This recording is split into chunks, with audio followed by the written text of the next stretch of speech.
The Taming of the Shrew by William Shakespeare, with Bob Peck as Petruchio and Cheryl Campbell as Katherina.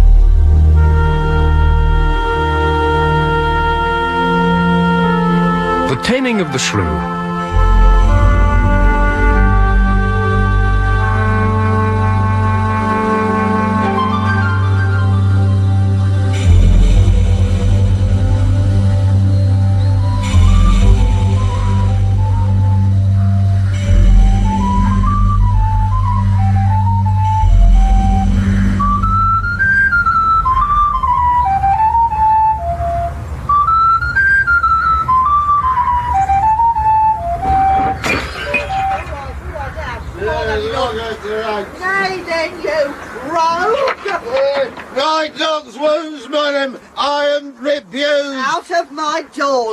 I'll not have you in my I'll please you if they... A pair of stocks, you rogue! You're a baggage! There's lies in our rogues. Look in the chronicles. We came here with Richard Conqueror. You will not pay for the glasses you have burnt. No, not a denier. Go by, Saint Geronimy. Go to thy cold bed and warm thee. I know my remedy. I must go fetch the third borough. Third or fourth or fifth borough. I'll not see my lord. I'll not budge an inch, boy. Let him come, and kindly.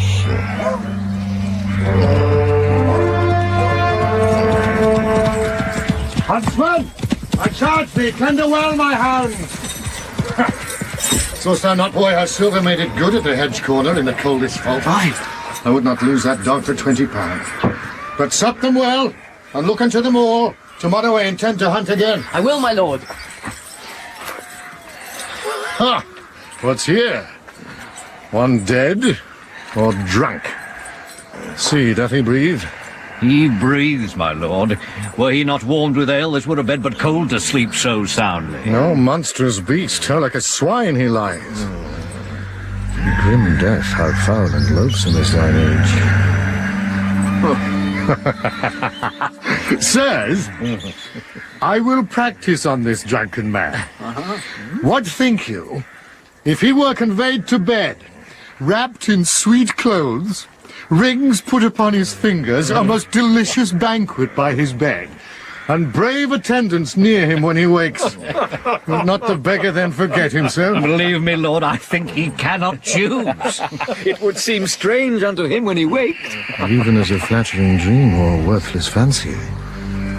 Then take him up, and manage well the jest. Carry him gently to my fairest chamber, and hang it round with all my wanton pictures. Balm his foul head in warm, distilled waters, and burn sweet wood to make the lodging sweet. Procure me music ready when he wakes, to make a dulcet and a heavenly sound. And if he chance to speak, be ready straight and with a low, submissive reverence. Say, what is't your honour will command? Some one be ready with a costly suit, and ask him what apparel he will wear. Another tell him of his hounds and horse, and that his lady mourns at his disease. Persuade him that he hath been lunatic, and when he says he is, say that he dreams, for he is nothing but a mighty lord. This do, and do it kindly, gentle sirs. It will be pastime passing excellent if it be husbanded with modesty. My lord, I warrant you we will play our part as he shall think by our true diligence he is no less than what we say he is. Take him up gently and to bed with him, and each one to his office when he wakes. Consider. Go you to Bartholomew, my page, and see him dressed in all suits like a lady. That done, conduct him to the drunkard's chamber, and call him madam, do him obeisance. Tell him from me, as he will win my love, he bear himself with honourable action, such as he hath observed in noble ladies unto their lords by them accomplish it. And then, with kind embracements, tempting kisses, and with declining head into his bosom, bid him shed tears, as being overjoyed to see her noble lord restored to health. See this dispatched with all the haste thou canst. Well, lord. I'll in to counsel them. Haply my presence may well abate the over-merry spleen, which otherwise would grow into extremes.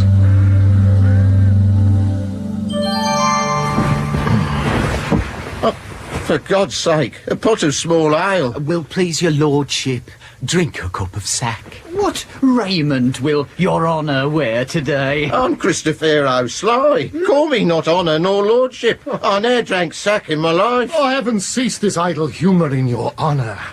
Oh, that a mighty man of such descent, of such possessions, and so high esteem should be infused with so foul a spirit. What would you make me mad?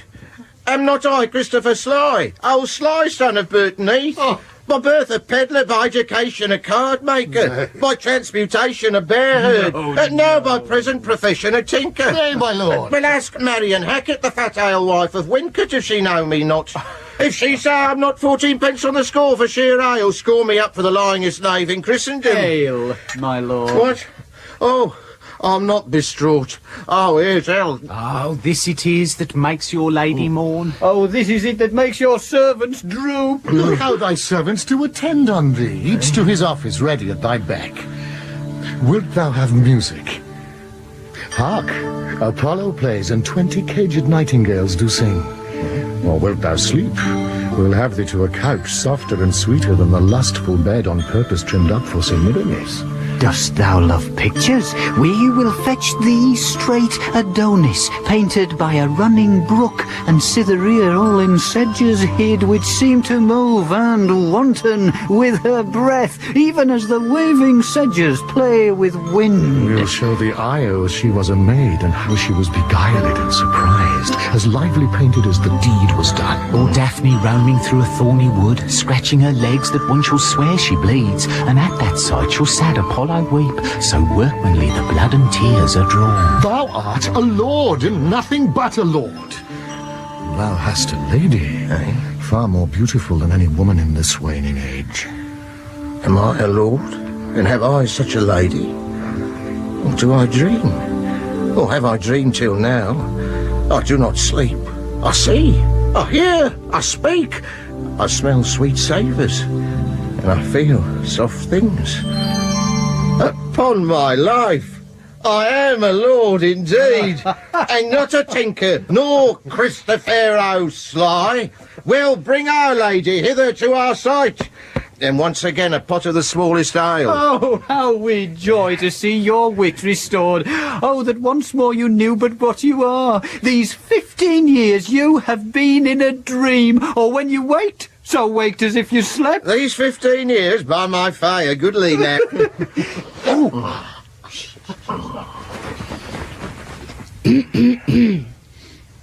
How fares my noble lord? Oh, Mary, I fare well, for here is cheer enough. Where is my wife?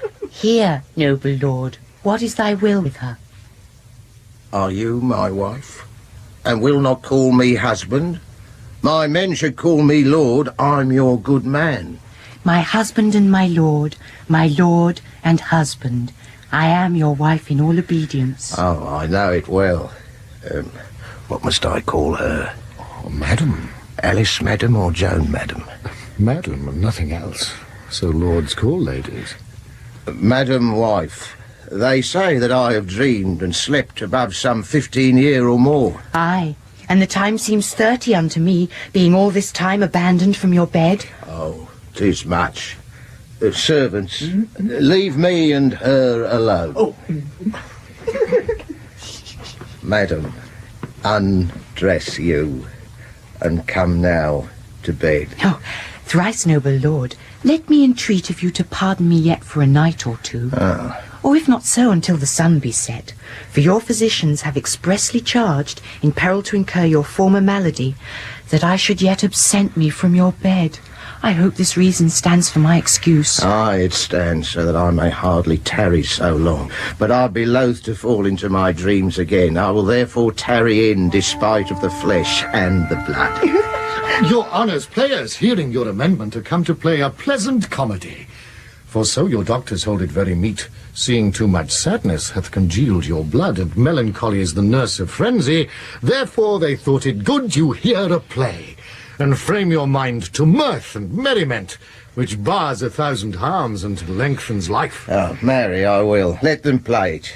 It's not a comedy, a Christmas gamble, or a tumbling trick. No, my good lord, it is more pleasing stuff. What, household stuff? It is a kind of history. Well, We'll see it.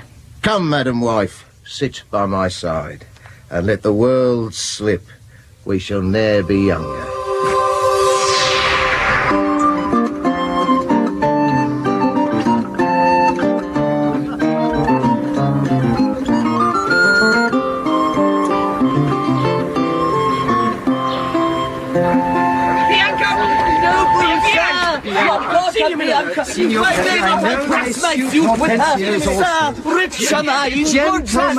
Gentlemen, importune me no farther.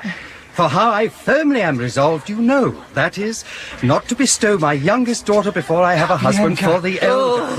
Now, if either of you both love Katherina, because I know you well and love you well, leave shall you have to court her at your pleasure. Oh, yeah, to cart her, rather. She's too rough for me. Oh. There, Hortensio, will you anyway? I pray you, sir. Is it your will to make a stale of me among these mates? Mates, maid? How mean you that? No mates for you unless you were of gentler, milder mould.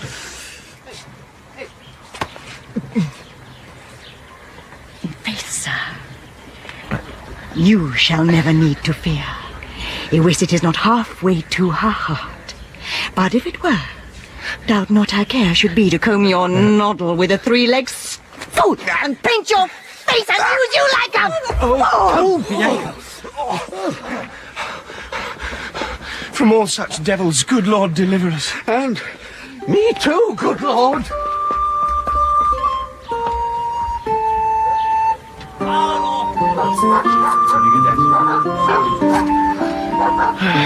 Tranio, since for the great desire I had to see fair Padua, nursery of arts, I am arrived for fruitful Lombardy, the pleasant garden of great Italy. And by my father's love and leave, am armed with his goodwill and thy good company, my trusty servant, well approved in all. Here let us breathe and haply institute a course of learning and ingenious studies. And therefore, Tranio, for the time I study virtue, and that part of philosophy will I apply that treats of happiness by virtue specially to be achieved. Me perdonat, O gentle master. I am in all affected as yourself, glad that you thus continue your resolve to suck the sweets of sweet philosophy.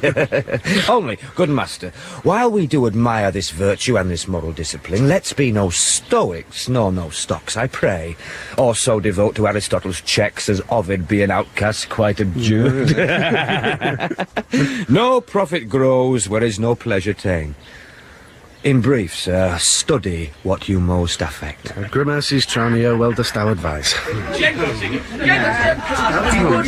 Stay a while, what company's this? Oh, master, some show to welcome us to town. Gentlemen, that I may soon make good what I have said.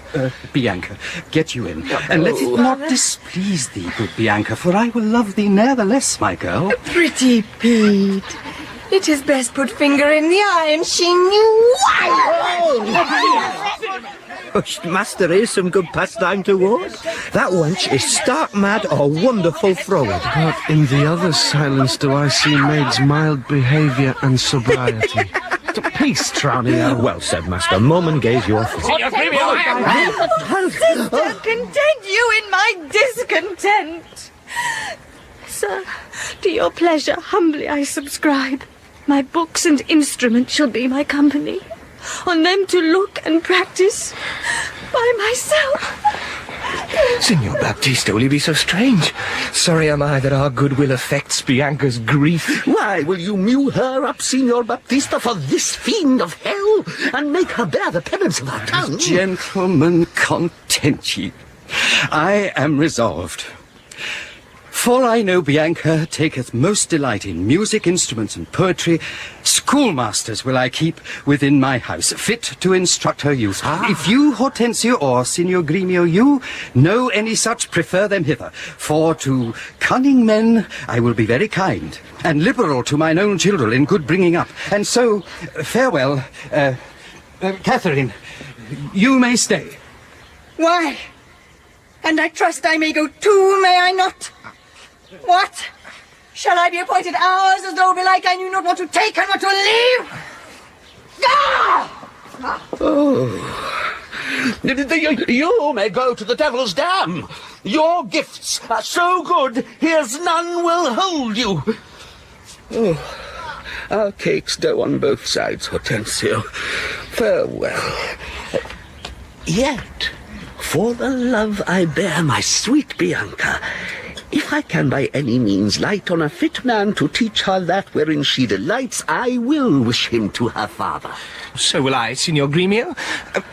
But a word, I pray. Huh? Though the nature of our quarrel yet never brooked parle, know now, upon advice, it touches us both, that we may yet again have access to our fair mistress and be happy rivals in Bianca's love, to labour and effect one thing specially. What's that, I pray? Marry, sir, to get a husband for her sister. A husband? A devil? I say a husband. I say a devil. Thinkest thou, Hortensio, though her father be very rich, any man is so very a fool to be married to hell? Why, Gremio, there be good fellows in the world if a man could light on them, would take her with all faults and money enough. I had as lief take her dowry with this condition, to be whipped at the high cross every morning.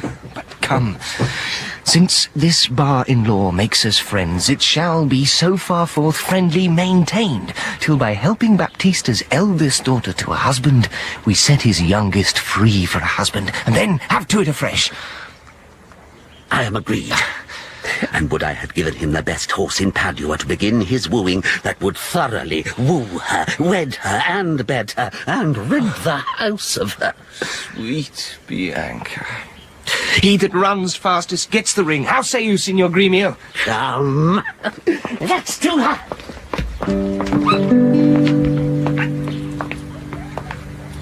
Sweet Bianca.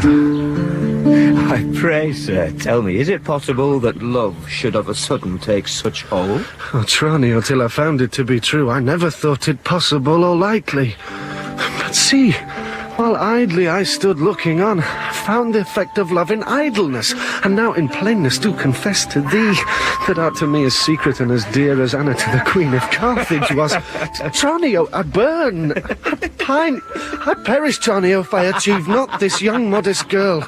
Oh, counsel me, Tranio, for I know thou canst.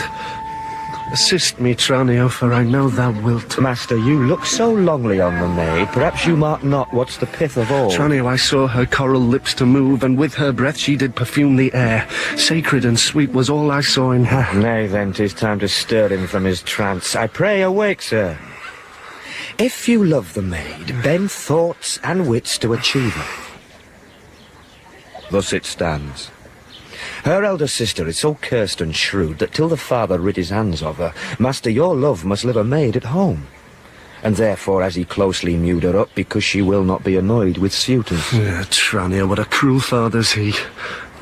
But art thou not advised he took some care to get her cunning schoolmasters to instruct her? Ay, marry am I, sir.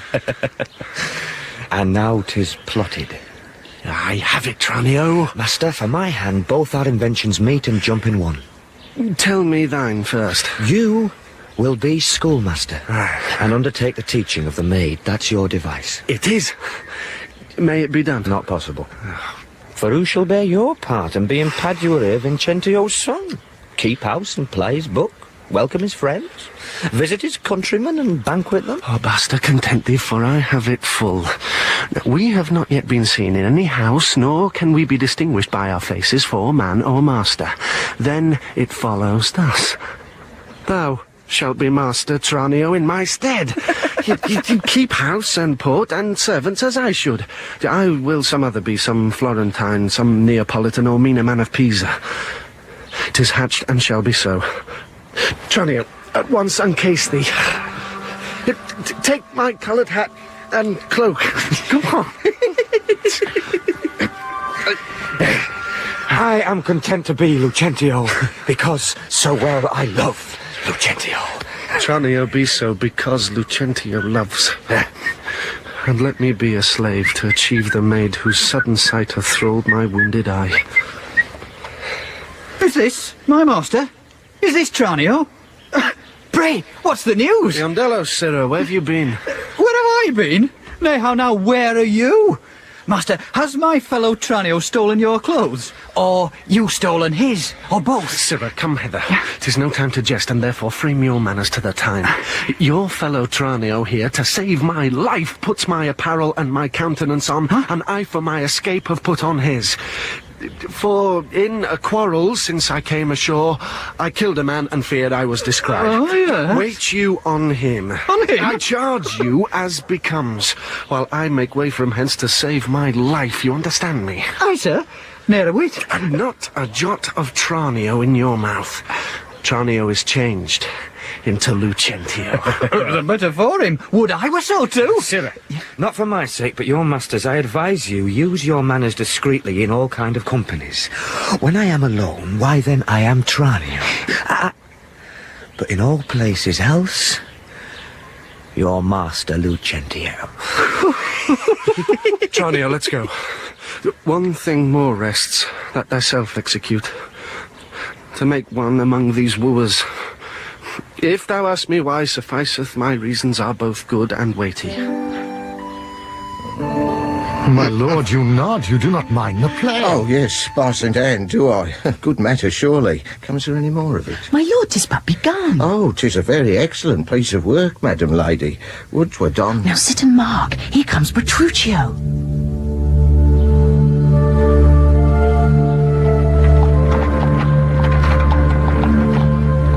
Verona. For a while I take my leave to see my friends in Padua. But of all, my best beloved and approved friend, Hortensio. And I trow this is his house. Here, Sirrah Gremio, knock, I say. Knock, sir? Whom should I knock? Is there any man has rebused your worship? Villain, I say knock me here soundly. Knock you here, sir? Why, sir, what am I, sir, that I should knock you here, sir? Villain, I say knock me at this gate, and rap me well, or I'll knock your knave's pate. Ah! Oh! Help! Masters, help! My master is mad! Ah! Now, knock when I bid you, Sirrah villain. Oh, now, what's the matter? My old friend Gremio and my good friend Petruchio! Signor Hortensio, come you to part the fray? Con tutto il cuore ben trovato, may I say. Alla nostra casa, benvenuto, molto onorato, signor mio Petruchio! Rise, Gremio, rise! We will compound this quarrel. Nay, 'tis no matter, sir, what he ledges in Latin. If this be not a lawful cause for me to leave his service, look you, sir. He bid me knock him and rap him soundly, sir. Well, was it fit for a servant to use his master, sir? Ah, senseless villain. Good Hortensio, I bade the rascal knock upon your gate and could not get him for my heart to do it. Knock at the gate? Oh, heavens! Speak you not these words plain. Sirrah, knock me here, rap me here, knock me well, and knock me soundly. And come you now with knocking at the gate? Sirrah, be gone. Or talk not, I advise you. Petruchio, patience. I am Gremio's pledge. Your ancient, trusty, pleasant servant, Gremio. But tell me now, sweet friend, what happy gale blows you to Padua here from old Verona? Such wind scatters young men through the world to seek their fortunes farther than at home, where small experience grows. But in a few, Signor Hortensio, thus it stands with me. Antonio, my father, is deceased, and I have thrust myself into this maze, haply to wive and thrive as best I may. Crowns in my purse I have, and goods at home, and so I'm come abroad to see the world. Petruchio, shall I then come roundly to thee and wish thee to a shrewd, ill-favoured wife? Thou'dst thank me but a little for my counsel, and yet I'll promise thee she shall be rich, and very rich. But thou art too much my friend, and I'll not wish thee to her. Signor Hortensio, twixt such friends as we, few words suffice. And therefore, if thou know one rich enough to be Petruchio's wife, As wealth is burden of my wooing dance, be she as foul as was Florentius' love, as old as Sibyl, and as cursed and shrewd as Socrates' Xantippe, or a worse. She moves me not, or not removes at least affection's edge in me, were she as rough as are the swelling Adriatic seas. I come to wive it wealthily in Padua. If wealthily, then happily in Padua. Why, give him gold enough and marry him to a puppet or an old trot with ne'er a tooth in her head.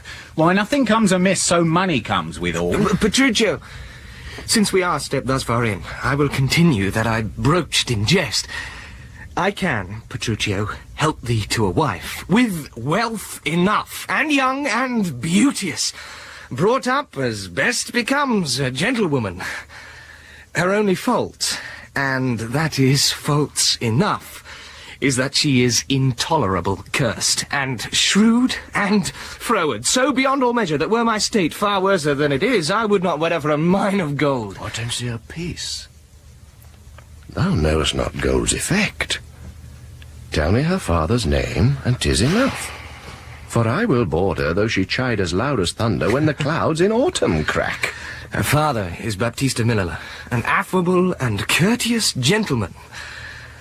Her name is Katherina Minola, renowned in Padua for her scolding tongue. I know her father, though I know not her, and he knew my deceased father well.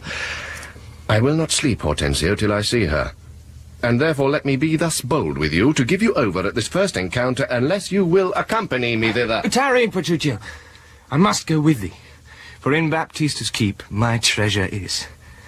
He hath the jewel of my life in hold, his youngest daughter, beautiful Bianca, and her withholds from me and other more suitors to her and rivals in my love, supposing it a thing impossible for those defects I have before rehearsed, that Katherina will be wooed.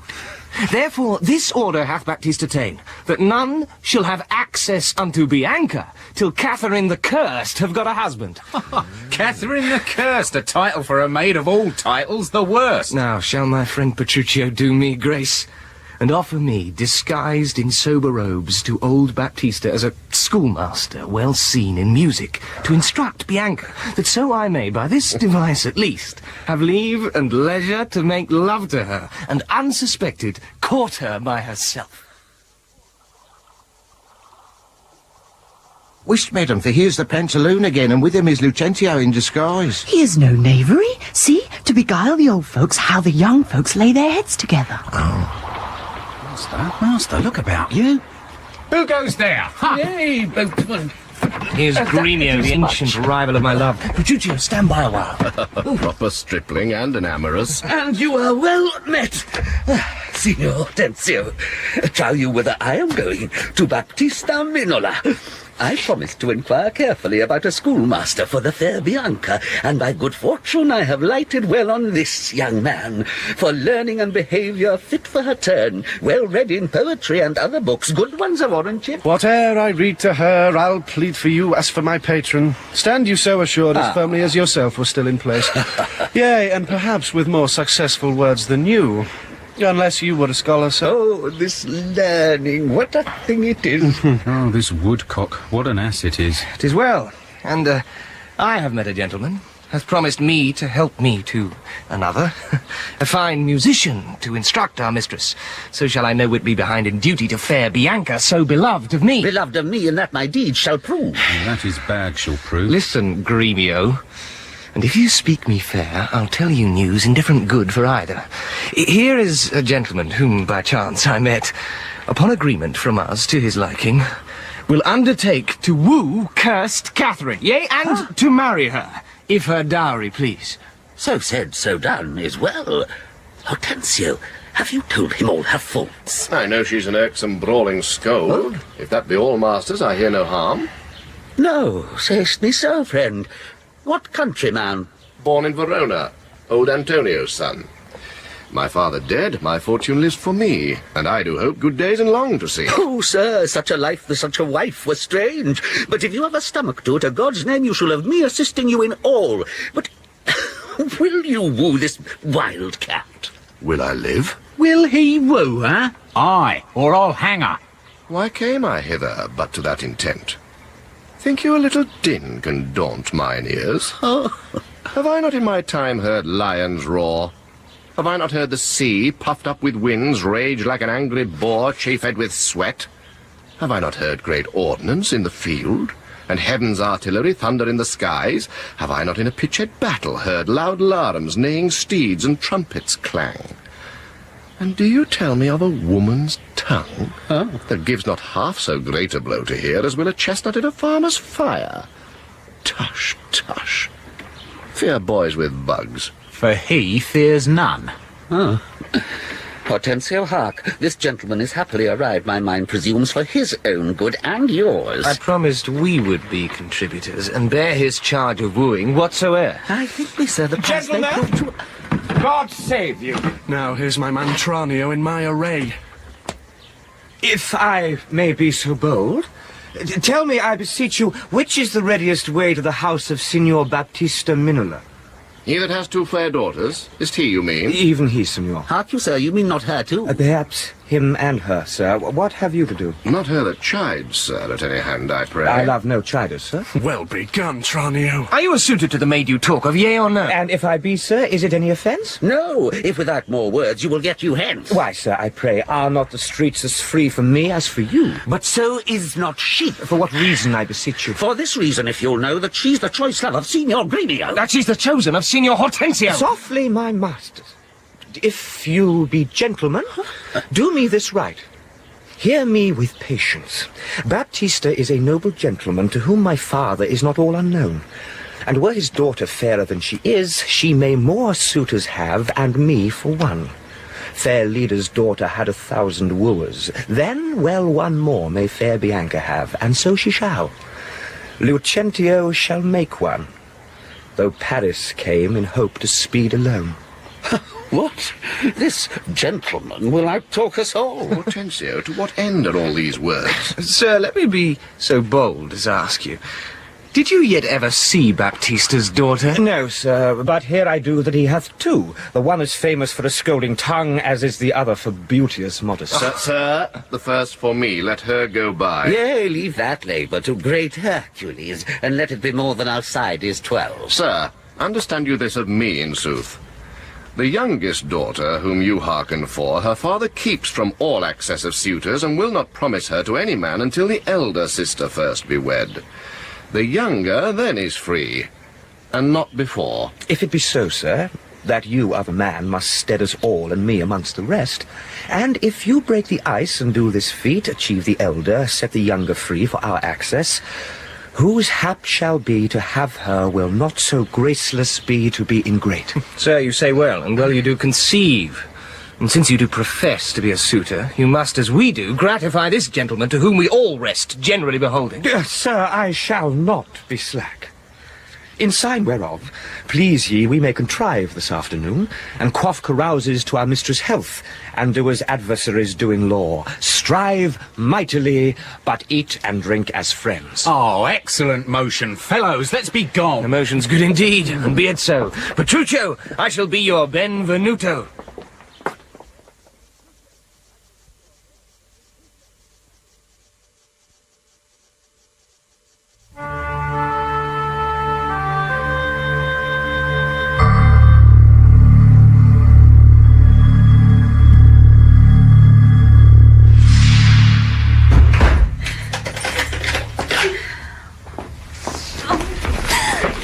Now I have you close, fair sister. Tell me.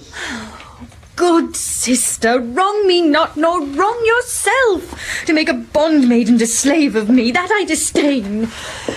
But for these other gods, unbind my hands. I'll pull them off myself, yea, all my raiment to my petticoat. Or what you will command me will I do, so well I know my duty to my elders. Of all thy suitors here I charge thee, tell whom thou lovest best. See thou dissemble not. Believe me, sister, of all the men alive, I never yet beheld that special face which I could fancy more than any other. Minion, thou liest! Is not Hortensio? If you affect him, sister, here I swear I'll plead for you myself, but you shall have him. Oh, then belike you fancy riches more. You will have Gremio to keep you fair. Is it for him you do envy me so? Oh!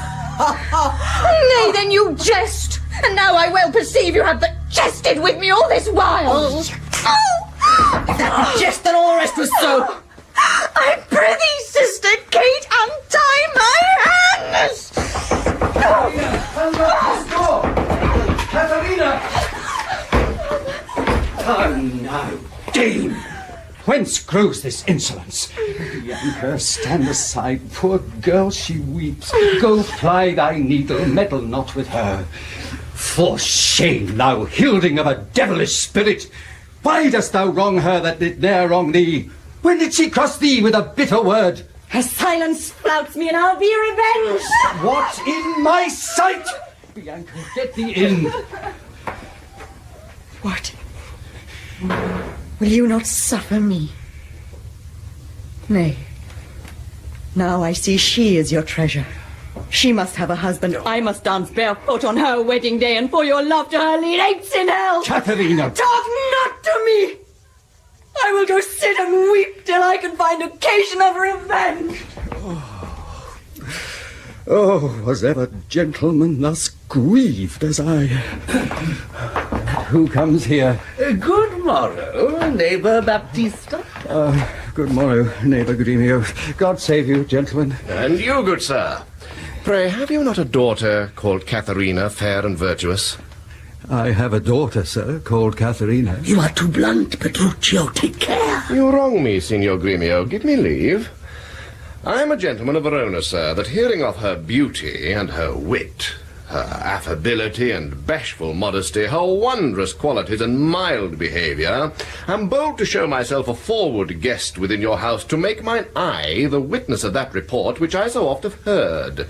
And for an entrance to my entertainment, I do present you with a man of mine, cunning in music and the mathematics, to instruct her fully in those sciences whereof I know she is not ignorant. Show yourself, Hortensio. Accept of him, or else you do me wrong. His name is Liccio, born in Mantua. You're welcome, sir, and he for your good sake. But for my daughter Katherine, this I know, she is not for your turn, the more my grief. I see you do not mean to part with her, or else you like not of my company. No, mistake me not, I speak but as I find. Whence are you, sir? What may I call your name? Petruchio is my name, Antonio's son, a man well known throughout all Italy. I know him well. You are welcome for his sake. Saving your tale, Petruchio, I pray let us that our poor petitioner speak too. Oh, pardon me, Signor Gremio. I would fain be doing. I doubt it not, sir, but you will curse your wooing. Neighbour, this is a gift very grateful, I am sure of it. To express the like kindness, myself that have been more kindly beholding to you than any, freely give unto you this young scholar, that hath been long studying at Rheims, as cunning in Greek, Latin, and other languages, as the other in music and mathematics. His name is... Campbell. Campbell, yes. Pray accept his service. Yes, thousand thanks, Signor Gremio. Welcome, good Campbell. Oh, but gentle sir, methinks you walk like a stranger. May I be so bold to know the cause of your coming? Pardon me, sir, the boldness is mine own. That being a stranger in this city here, do make myself a suitor to your daughter, unto Bianca, fair and virtuous. This liberty is all that I request, that upon knowledge of my parentage, I may have welcome mongst the rest that woo, and free access and favour as the rest. And towards the education of your daughters, I here bestow a simple instrument, and this small packet of Greek and Latin books. If you accept them, then their worth is great. Lucentio is your name. Of whence, I pray? Of Pisa, sir, son to Vincentio. A mighty man of Pisa. By report, I know him well. You are very welcome, sir. Liccio, take you the lute, and Campbell the set of books. You shall go see your pupils presently. Holla, within! Sir? Sirrah, lead these gentlemen to my daughters, and tell them both these are their tutors, and bid them use them well. Please to follow, sirs. Signor Baptista, my business asketh haste, and every day I cannot come to woo. You knew my father well, and in him me, left solely heir to all his lands and goods, which I have bettered rather than decreased. Then tell me, if I get your daughter's love, what dowry shall I have with her to wife? After my death, the 1/2 of my lands, and in possession 20,000 crowns. And for that dowry, I'll assure her of her widowhood, be it that she survive me, in all my lands and leases whatsoever. Let specialties be therefore drawn between us, the covenants may be kept on either hand. Aye, when the special thing is well obtained, that is her love, for that is all in all. Why, that is nothing. For I tell you, Father, I am as peremptory as she proud-minded, and where two raging fires meet together, they do consume the thing that feeds their fury. Though little fire grows great with little wind, yet extreme gusts will blow out fire and all. So I to her, and so she yields to me. For I am rough, and woo not like a babe. Well mayst thou woo, and happy be thy speed, but be thou armed for some unhappy words. Aye, to the proof, as mountains are for winds that shakes not, though they blow perpetually. Some presentiment or so, I do fear. See where he has the lute about his ears. Nay, peace, I prithee, lord. You mar the play. Oh no, Lucentio. Why dost thou look so pale? For fear. I promise you, if I look pale... What? Will my daughter prove a good musician? I think she'll sooner prove a soldier. Iron may hold with her, but never lutes. Why then thou canst not break her to the lute? Why no, for she hath broke the lute to me. I did but tell her she mistook her frets. Frets, call you these? Quoth she, I'll fume with them. And with that word she struck me on the head, and through the instrument my pate made way. And there I stood, amazed for a while, as on a pillory, looking through the lute, while she did call me rascal, fiddler, and twangling jack, with 20 such vile terms as had she studied to misuse me so. Now, by the world, it is a lusty wench. I love her 10 times more than e'er I did. Oh, how I long to have some chat with her. Lucentio, go with me, and be not so discomfited. Proceed in practice with my younger daughter. She's apt to learn, and thankful for good turns. Signor Petruchio, will you with us, or shall I send my daughter Kate to I you? pray you do. I'll attend her here, and woo her with some spirit when she comes. Say that she rail? Why, then I'll tell her plain she sings as sweetly as a nightingale. Say that she frown? I say she looks as clear as morning roses newly washed with dew. Say she be mute and will not speak a word, then I'll commend her volubility. And say she uttereth piercing eloquence. If she do bid me pack, I'll give her thanks as though she bid me stay by her a week. If she deny to wed, I'll crave the day when I shall ask the banns and when be married. But here she comes. And now, Petruchio, speak. Good morrow, Kate. For that's your name, I hear. Well, have you heard? But something hard of hearing. They call me Katherine. That you talk of me? You lie, in faith, for you are called plain Kate, and bonny Kate, and sometimes Kate the Cursed. But Kate, the prettiest Kate in Christendom. Kate of Kate Hall. My super dainty Kate. For dainties are all Kates, and therefore, Kate, take this of me, Kate of my consolation. Hearing thy mildness praised in every town, thy virtue spoke of, and thy beauty sounded, yet not so deeply as to thee belongs, myself am moved to woo thee for my wife. Moved in good time. Let him that moved you hither remove you hence.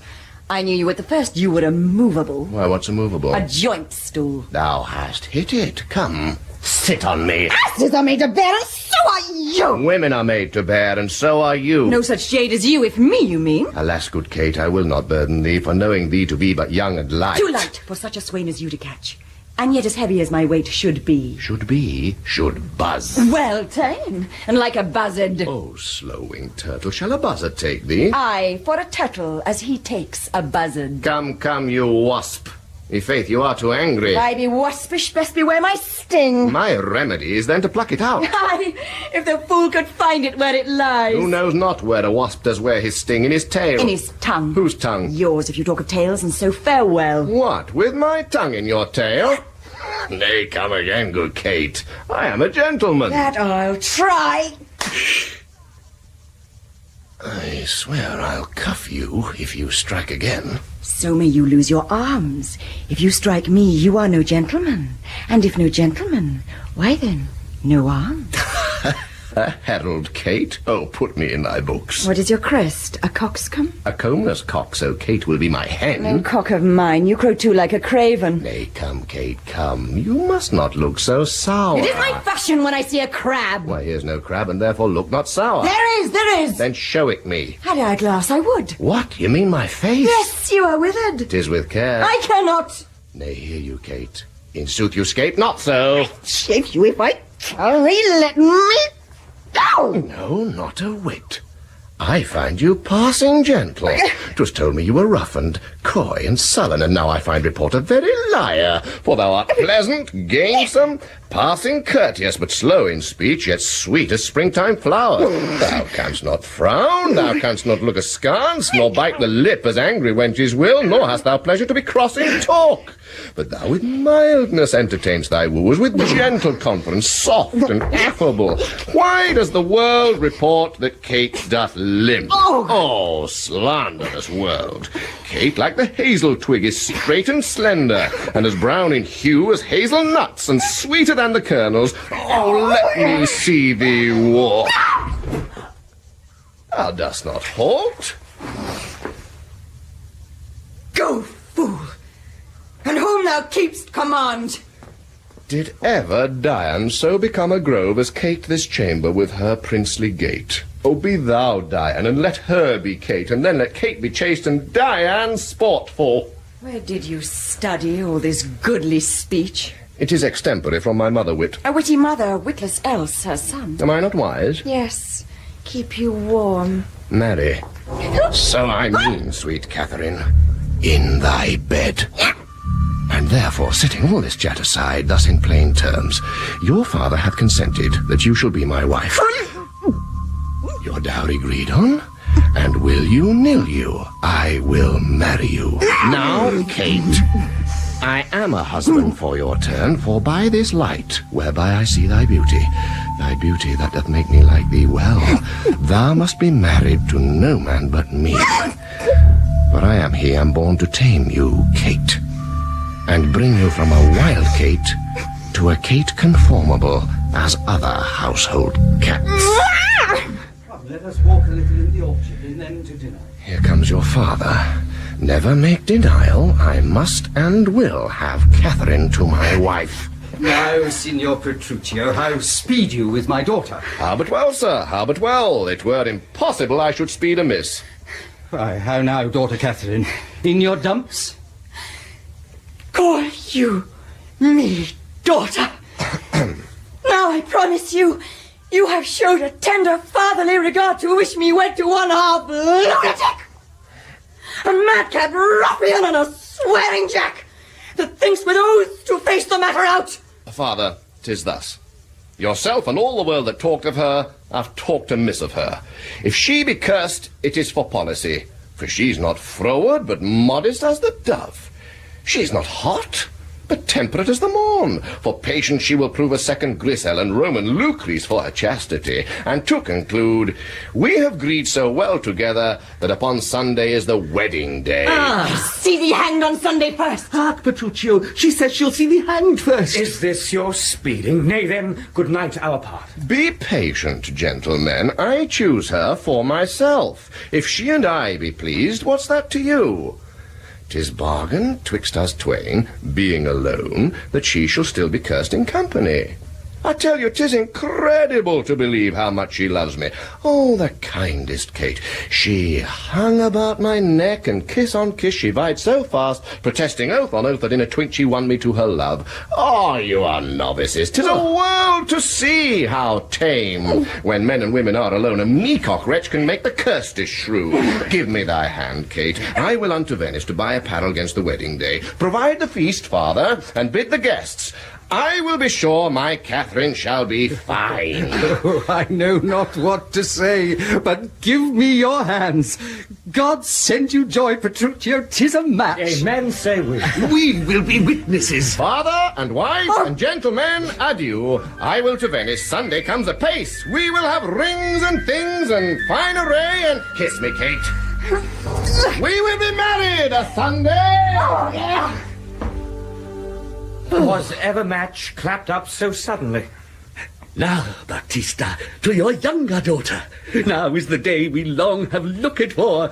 I am your neighbour and will suitor first. And I am one that love Bianca more than words can witness or your thoughts can guess. Youngling, thou canst not love so dear as I. Greybeard, thy love doth free. But thine doth fry. Skipper, stand back. 'Tis age that nourisheth. But youth in ladies' eyes that flourisheth. Content you, gentlemen. I will compound this strife. 'Tis deeds must win the prize. And he of both that can assure my daughter greatest dower shall have my Bianca's love. Say, Signor Gremio, what can you assure her? First, as you know, my house within the city is richly furnished with plate and gold, basins and ewers to lave her dainty hands, my hangings all of Tyrian tapestry. In ivory coffers I have stuffed my crowns, in cypress chests my arras counterpoints, costly apparel, tents and canopies, fine linen, turkey cushions bossed with pearl, valance of Venice gold in needlework, pewter and brass, and all things that belong to house or housekeeping. Well, then at my farm I have 100 milch kine to the pail, 60 fat oxen standing in my stalls, and all things answerable to this portion. Myself am struck in years, I must confess, and if I die tomorrow, this is hers. If whilst I live, she will be only mine. That only came well in. Sir, list to me. I am my father's heir and only son. If I may have your daughter to my wife, I'll leave her houses 3 or 4 as good within rich Pisa walls as any one old Signor Gremio has in Padua. Besides 2,000 ducats by the year of fruitful land, all which shall be her jointure. Oh. What have I pinched you, Signor Gremio? 2,000 ducats by the year of land. My land might not so much in all. That she shall have. Beside an argosy that now is lying in Marseilles Road.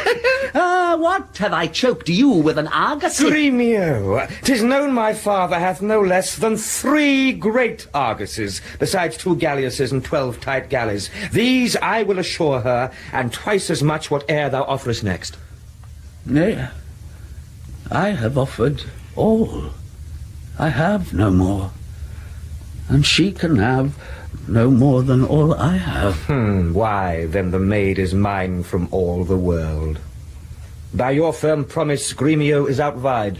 I must confess your offer is the best, and let your father make her the assurance she is your own. Else, you must pardon me. If you should die before him, where's her dower? That's but a cavil. He is old, I young. And may not young men die as well as old? Well, gentlemen, I am thus resolved. On Sunday next, you know, my daughter Katherine is to be married. Now, on the Sunday following shall Bianca be bride to you, if you make this assurance. If not, to Signor Gremio. And so I take my leave, and thank you both. Adieu, good neighbour.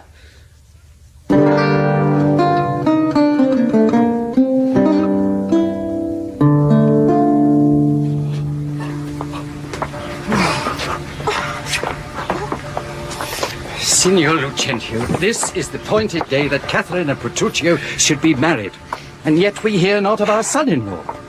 What will be said? What mockery will it be to want the bridegroom when the priest attends to speak the ceremonial rites of marriage?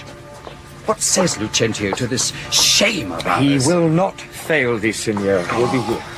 No shame but mine. I must forsooth be forced to give my hand, opposed against my heart, unto a mad brain roadster, full of spleen, a wooed in haste and means to wed at leisure, and to be noted for a merry man who will 1,000 point the day of marriage, make feast, invite friends, and proclaim the banns, yet never means to wed where he hath wooed.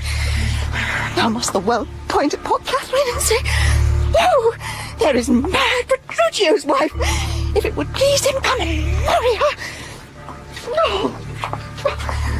I told you why he was a the frantic fool hiding his bitter jest and blunt behaviour? Patience, good Katherine, and Baptista too. Upon my life, Petruchio means but well, whatever fortune stays him from his word. Though he be blunt, I know him passing wise. Though he be merry, yet withal he's honest. What? Katherine had never seen him, though. Go, girl. I cannot blame thee now to weep, for such an injury would vex a saint, much more a shrew of thy impatient nature. Master! News! And such old news as you never heard of! Is it new and old too? How may that be? Why, is it not news to hear of Petruchio's coming? When will he be here? When he stands where I am and sees you there. But say, what of thine old news? Why, Petruchio is coming in a new hat and an old jerkin, a pair of old breeches thrice turned, a pair of boots that have been candle cases, one buckled, another laced, an old rusty sword ta'en out of the town armoury with a broken hilt and shapeless with 2 broken points, his horse hipped with an old mothy saddle and stirrups of no kindred, besides possessed with the glanders and like to mosey the chine, troubled with the lampas, infected with the fashions, full of windgalls, sped with spavins, rayed with the yellers, past cure of the fives, stark spoiled with the staggers, benorn with the bots, swayed in the back and shoulder shot and near-legged before and with a half-cheek bit and a headstall of sheep's leather, which, being restrained to keep him from stumbling, has been often burst and new repaired with knots. One girth 6 times pieced, and a woman's crupper of the lure, which hath 2 letters for her name fairly set down in studs, and here and there pieced with pack thread. Who comes with him? Oh, sir, his lackey, for all the world comparisons like the horse. 'Tis some odd humour pricks him to this fashion, yet oftentimes he goes but mean apparel. I'm glad he's come, howsoe'er he comes. Why, sir, he comes not. Dost thou not say he comes? Who? The Petruchio came. The Petruchio came. No, sir. I say his horse comes with him on his back. Why, that's all one. Nay, by St. Jamie, I hold you a penny. A horse and a man is more than one, and yet not many. Come, where be these gallants? Help me here, Gremio. Sir. Now, who's at home? You are welcome, sir. And yet I come not well. And yet you halt not. Not so well apparelled as I wish you were. And were it not better I should rush in thus? But where is Kate? Where is my lovely bride? How does my father? Gentles, methinks you frown. And wherefore gaze this goodly company as if they saw some wondrous monument, some comet or unusual prodigy? Why, sir, you know this is your wedding day. First we were sad, fearing you would not come. Now sadder that you come so unprovided. Fie, doff this habit, shame to your estate, and eyesore to our solemn festive. And tell us what occasion of import hath all so long detained you from your wife and sent you hither so unlike yourself? Tedious it were to tell, and harsh to hear. Sufficeth I am come to keep my word, though in some part enforced to digress, which at more leisure I will so excuse, as you shall well be satisfied withal. But where is Kate? I stay too long from her, the morning wears. 'Tis time we were at church. See not your bride in these unreverent robes. Go to my chamber, put on clothes of mine. Not I, believe me, thus I'll visit her. But thus I trust you will not marry her. Good sooth, even thus. Therefore had done with words. To me she's married, not unto my clothes. Could I repair what she will wear in me, as I can change these poor accoutrements, 'twere well for Kate and better for myself. But what a fool am I to chat with you when I should bid good morrow to my bride and seal the title with a lovely kiss. Come, Sarah, clear the way toward the church. Make way! Make way! He hath some meaning in his mad attire. We will persuade him, be it possible, to put on better ere he go to church. I'll after him and see the event of this.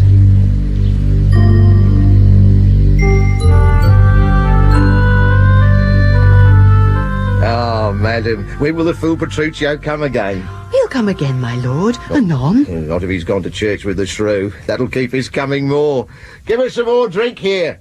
Oh, zounds, where's the tapster? Oh, here, madam, I drink to thee. My lord, here come the players again, Tranio and Lucentio. Oh, brave, here's 2 fine gentlemen who have kept out of church. To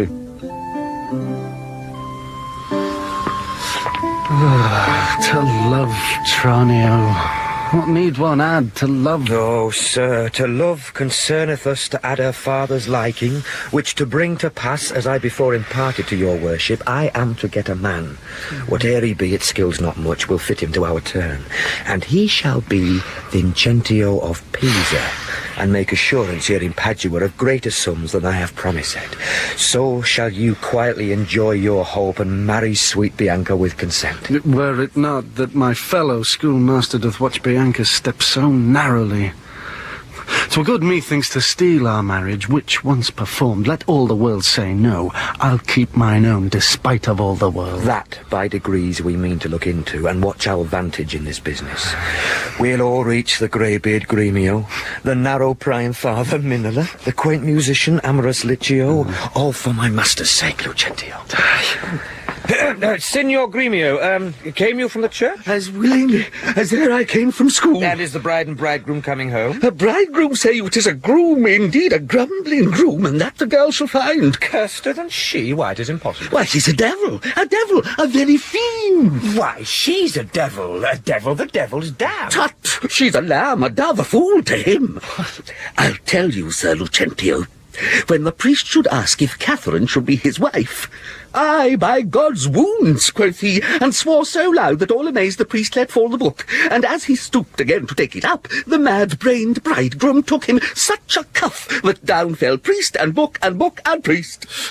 "Now take them up," quoth he, "if any list." What said the wench when he rose up again? Trembled and shook, for why he stamped and swore as if the vicar meant to cozen him. But after many ceremonies done, he calls for wine. "A health," quoth he, as if he had been abroad carousing to his mates after a storm. Quaffed off the muscadel, and threw the sops all in the sexton's face. This done, he took the bride about the neck, and kissed her lips with such a clamorous smack, that at the parting all the church did echo. And I, seeing this, came thence for very shame. And after me, I know the rout is coming. Such a mad marriage never was before. Hark! Oh, hark! I hear the minstrels play.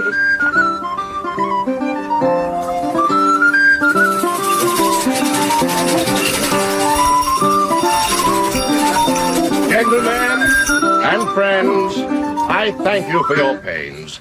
I know you think to dine with me today and have prepared great store of wedding cheer, but so it is, my haste doth call me hence, and therefore here I mean to take my leave. Is it possible you will away tonight? I must away today, before night come. Make it no wonder, and honest company, I thank you all that have beheld me give away myself to this most patient, sweet, and virtuous wife. Dine with my father, drink a health to me, for I must hence, and farewell to you all. Let us entreat you, stay till after dinner. It may not be. Let me entreat you. It cannot be. Let me entreat you. I am content. Are you content to stay? I am content you shall entreat me stay, but yet not stay and treat me how you can. Now, if you love me, stay. Gremio, my horse. Nay then, do what thou canst. I will not go today, no, nor tomorrow, not till I please myself. The door is open, sir, there lies your way. You may be jogging whiles your boots are green for me. I'll not be gone till I please myself. 'Tis like you'll prove a jolly surly groom that take it on you at the first so roundly. Oh, Kate, content thee. Prithee, be not angry. I will be angry! What hast thou to do? Katherina! Father, be quiet! He shall stay my leisure! Aye, marry, sir, now it begins to work. Gentlemen, forward to the bridal dinner.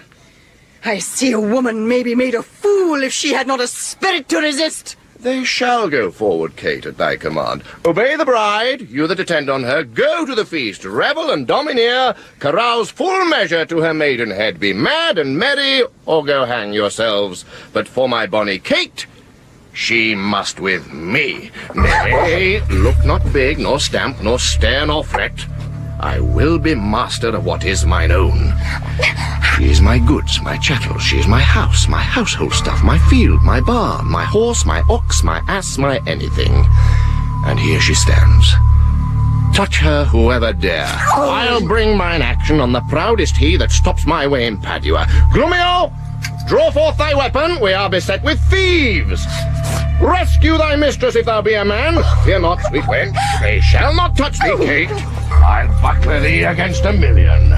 Fear not, sweet Kate, they shall not touch thee, Kate. Nay, let them go.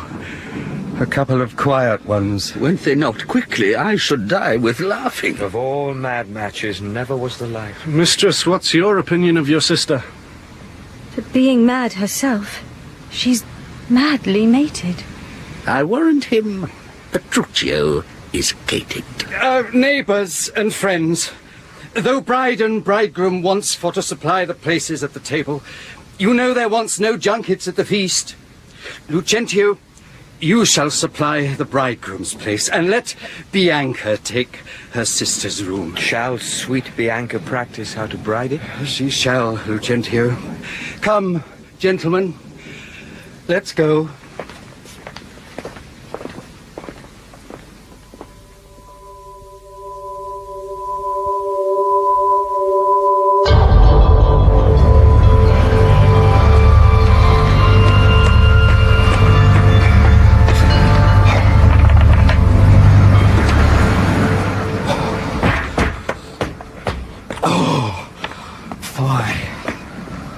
On all tired jades, on all mad masters and all foul ways. Was ever man so beaten? Was ever man so rayed? Was ever man so weary? I'm sent before to make a fire, and they are coming after to warm them. Now, were I not a little pot and soon hot, my very lips might freeze to my teeth, my tongue to the roof of my mouth, my heart in my belly, ere I should come by a fire to thaw me. But I with blowing the fire shall warm myself, for considering the weather, a taller man than I will take cold. Helloa, Curtis! Who's that who calls so cold? A piece of ice. If thou doubt it, thou might slide from my shoulder to my heel with no greater a run but my head and my neck. A fire, good Curtis. Oh, is my master and his wife coming, Gremio? Oh, aye, Curtis, aye, and therefore fire, fire, cast on no water. Is she so hot as Shrew as she's reported? She was, good Curtis, before this frost, but thou knowest winter tames man, woman and beast, for it hath tamed my old master and my new mistress and myself, fellow Curtis. Oh, I prithee, good Gremio, tell me how goes the world? A cold world, Curtis, in every office but thine, and therefore fire, do thy duty and have thy duty, for my master and mistress are almost frozen to death. There's fire ready, and therefore, good Gremio, the news. Where's the cook? Is supper ready, the house trimmed, rushes strewed, cobwebs swept, the serving men in their new fustian, their white stockings, and every officer his wedding garment on? Be the jacks fair within, the jewels fair without, the carpets laid, and everything in order? All ready, and therefore I pray thee news. First, no, my horse is tired, my master and mistress fallen out. How? Out of their saddles into the dirt, and thereby hangs a tale. Well, let's have it, good Gremio. In primis, we came down a foul hill, my master riding behind my mistress. Both of one horse? What's that to thee? Why, a horse. Tell thou the tale.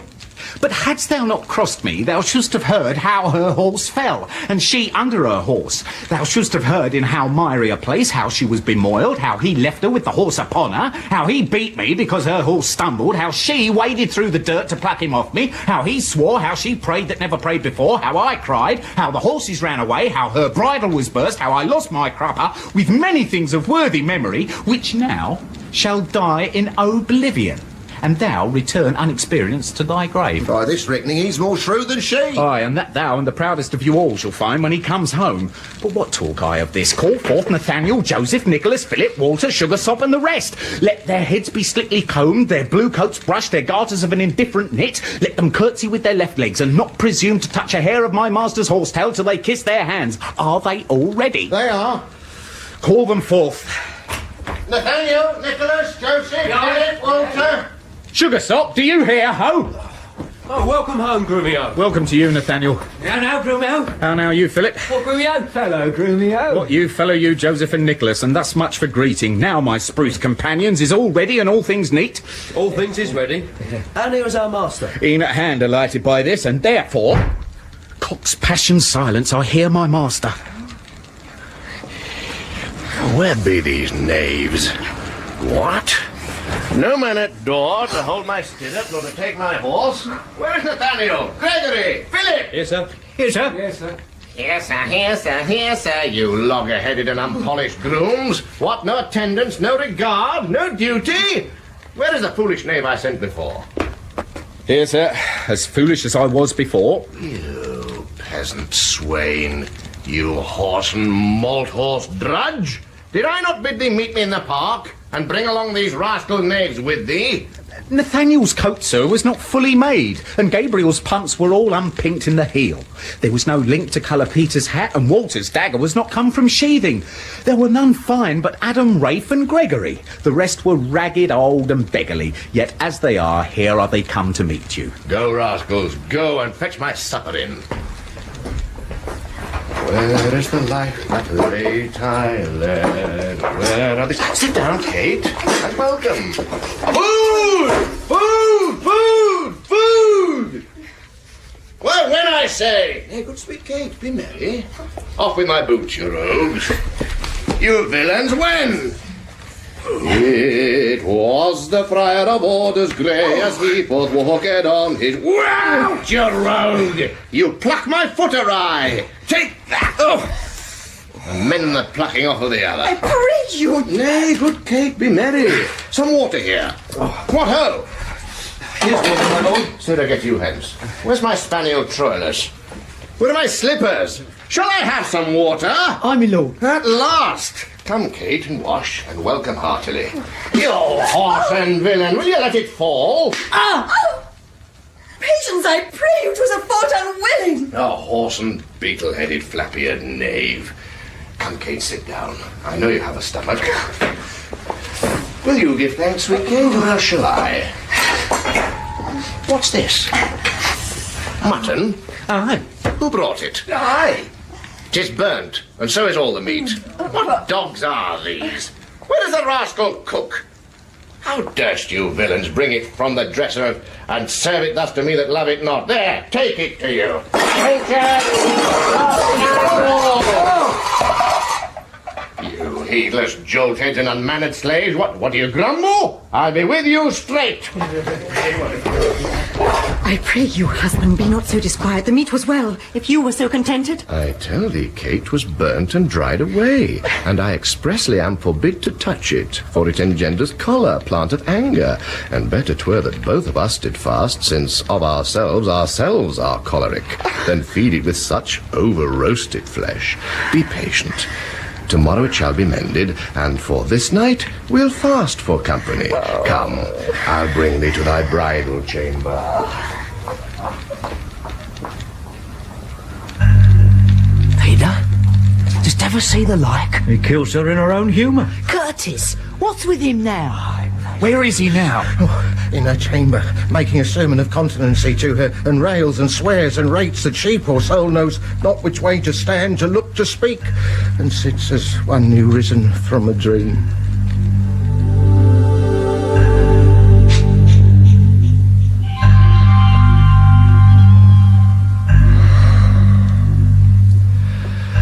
Thus have I politically begun my reign, and 'tis my hope to end successfully. My falcon now is sharp and passing empty, and till she stoops, she must not be full gorged, for then she never looks upon her lure. Another way I have to man my haggard to make her come and know her keeper's call, that is to watch her. As we watch these kites that bait and beat and will not be obedient. She ate no meat today, nor none shall eat. Last night she slept not, nor tonight she shall not. As with the meat, some undeserved fault I'll find about the making of the bed. And here I'll fling the pillow, there the bolster, this way the coverlet, another way the sheets. Aye, and amid this hurly I intend that all is done in reverent care of her. And in conclusion, she shall watch all night. And if she chance to nod, I'll rail and brawl, and with the clamour keep her still awake. This is a way to kill a wife with kindness, and thus I'll curb her mad and headstrong humour. He that knows better how to tame a shrew, now let him speak. 'Tis charity to show.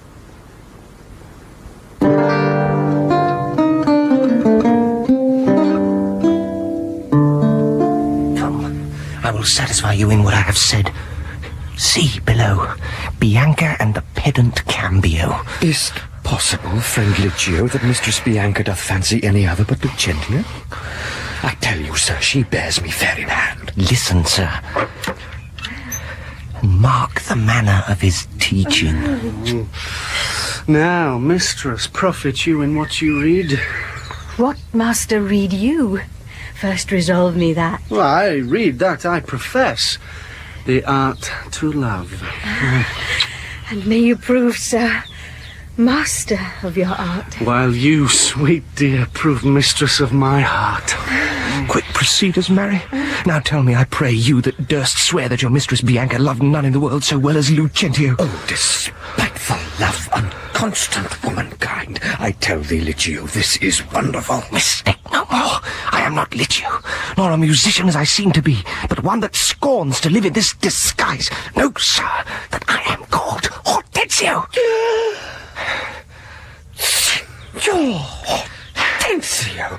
I have often heard of your entire affection to Bianca, and since mine eyes are witness of her likeness, I will with you, if you be so contented, forswear Bianca and her love forever. See how they kiss and court?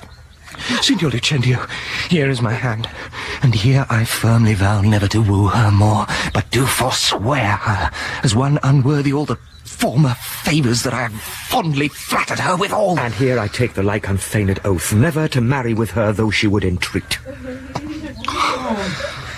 Fie on her! See how beastly she doth court him! Would all the world but he had quite forsworn. For me, that I may surely keep mine oath, I will be married to a wealthy widow ere 3 days pass, which hath as long loved me as I have loved this proud, disdainful haggard. And so farewell, Signor Lucentio.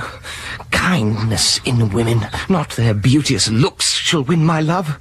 And so I take my leave, in resolution, as I swore before.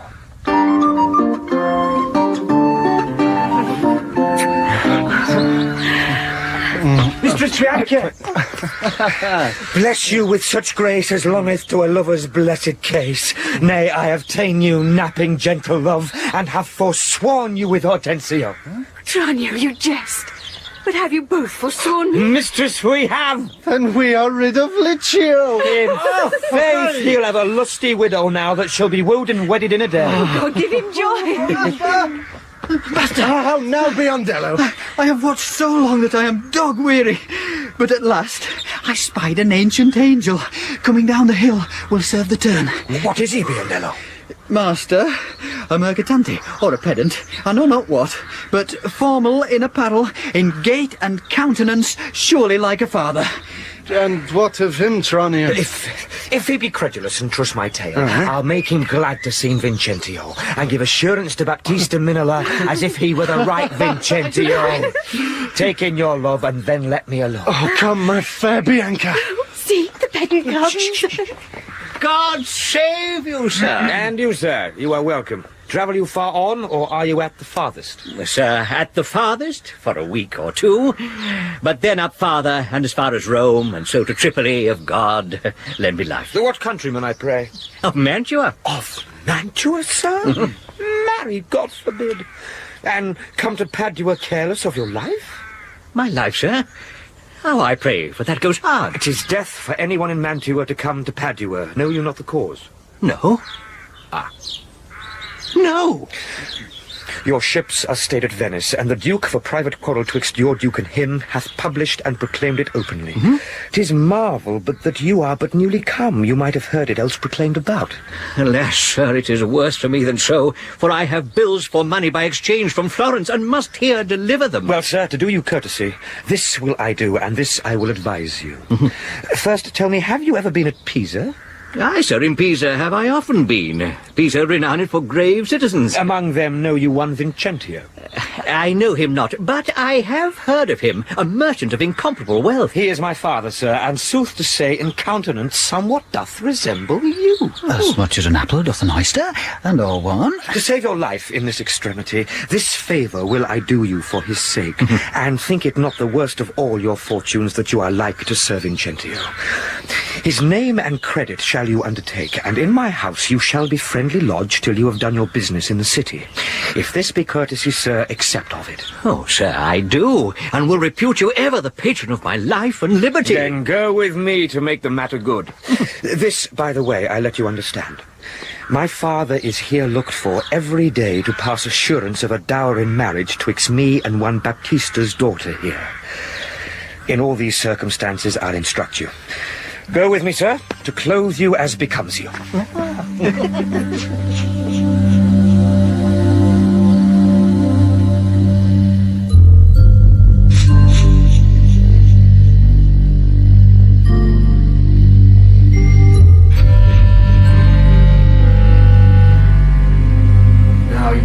Welcome, good Hortensio. Our house is small, but what we have is yours. Is not so, Kate?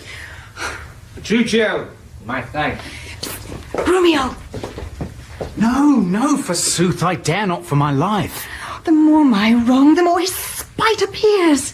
What? Did he marry me to famish me? Beggars that come unto my father's door upon entreaty have a present arms. If not elsewhere, they meet with charity, but I, who never knew how to entreat, nor never needed that I should entreat, am starved for meat, giddy for lack of sleep, with oaths kept waking, and with brawling fed, and that which spites me more than all these wants, he does it under name of perfect love, as who would say, if I should sleep or eat, 'twere deadly sickness, or else present death. I prithee, go and get me some repast. I cannot what, so it be wholesome food. How say you to a fat tripe, finely broiled? Oh, I like it well. Good Gremio, fetch it me. I fear it is too choleric a meat. What say you to a piece of beef and mustard? Dish that I do love to feed upon. Aye, but the mustard is too hot a little. Why then the beef, and let the mustard rest. Nay then, I will not. You shall have the mustard, or else you get no beef off Gremio. Then both or one, or anything thou wilt. Why then the mustard without the beef? Oh, come, get thee gone, thou false lunar slave! Thou feedst me with the very name of meat. Sorrow on thee and all that pack of you that triumph thus upon my misery. Go, get thee gone, I say! Do not leave us. How fares my Kate? What, sweeting, all a mort? Look cheerfully upon me. Hortensio, come, you pluck up her spirits. Mistress, what cheer? Face as cold as can be. Here, love, thou seest how diligent I am to dress thy meat myself and bring it thee. Oh. I'm sure, sweet Kate, this kindness merits thanks.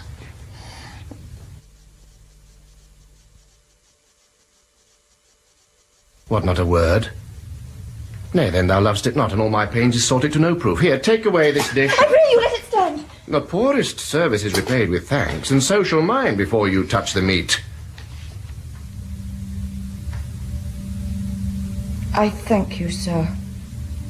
Much good do it unto thy gentle heart. Kate, eat apace.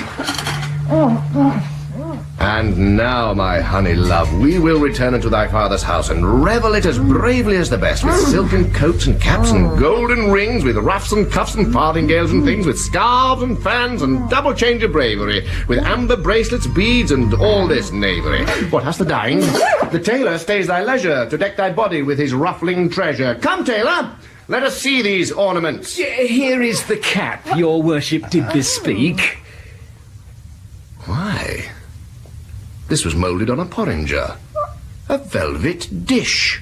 Fie, it is lewd and filthy. Why, it is a cockle or a walnut shell, a knack, a toy, a trick, a baby's cap.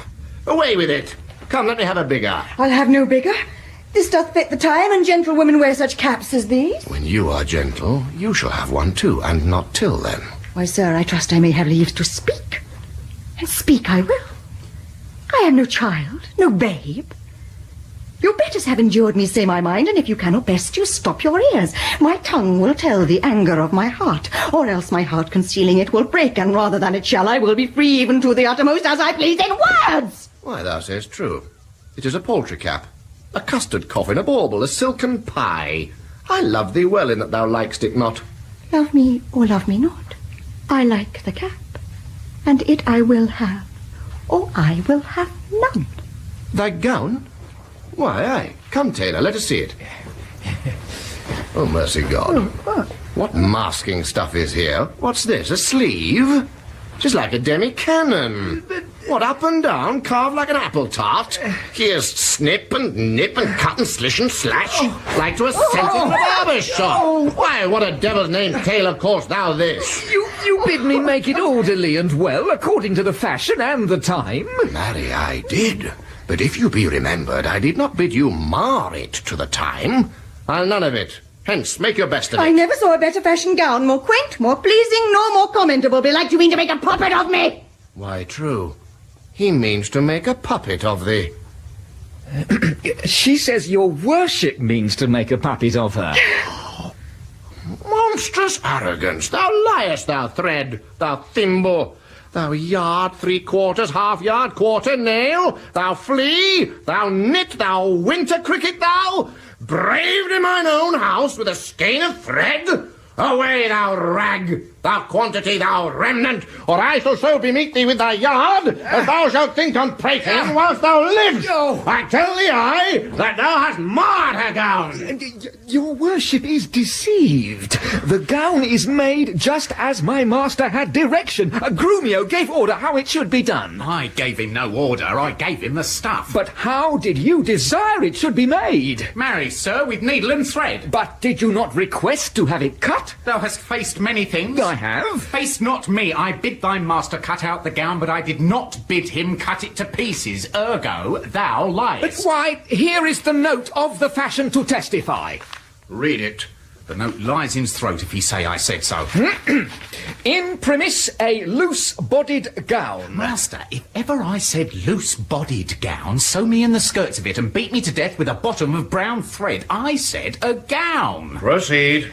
With a small, compassed cape. I confess the cape. With a trunk sleeve. I confess 2 sleeves. The sleeves curiously cut. Aye, there's the villainy. Error of the bill, sir, error of the bill. I commanded the sleeve should be cut out and sewed up again. And that I'll prove upon thee, though thy little finger be armed in a thimble. This is true that I say, and I had thee in place where thou shouldst know it. I am for these straits. Take thou the bill. Give me thy metre yard, and spare not me. Not my ring! Take the gown away! Hortensio, say thou wilt see the tailor paid. Go, take it hence, be gone, and say no more. Tailor, I'll pay thee for thy gown tomorrow. Take no unkindness of his hasty words. Away, I say, commend me to thy master. Sirrah. Well, come, my Kate.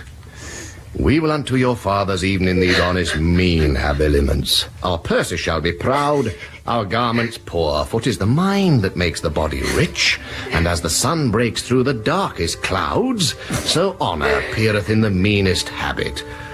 What? Is the jay more precious than the lark because his feathers are more beautiful? Or is the adder better than the eel because his painted skin contents the eye? Oh, no, good Kate, neither art thou the worse for this poor furniture and mean array. If thou accountst it shame, lay it on me, and therefore frolic. We will hence forthwith to feast and sport us at thy father's house. Gremio, call my men, and let us straight to him, and bring our horses unto Long Lane End. There will we mount, and thither walk on foot. Let's see. I think 'tis now some 7 o'clock, and well we may come there by dinner time.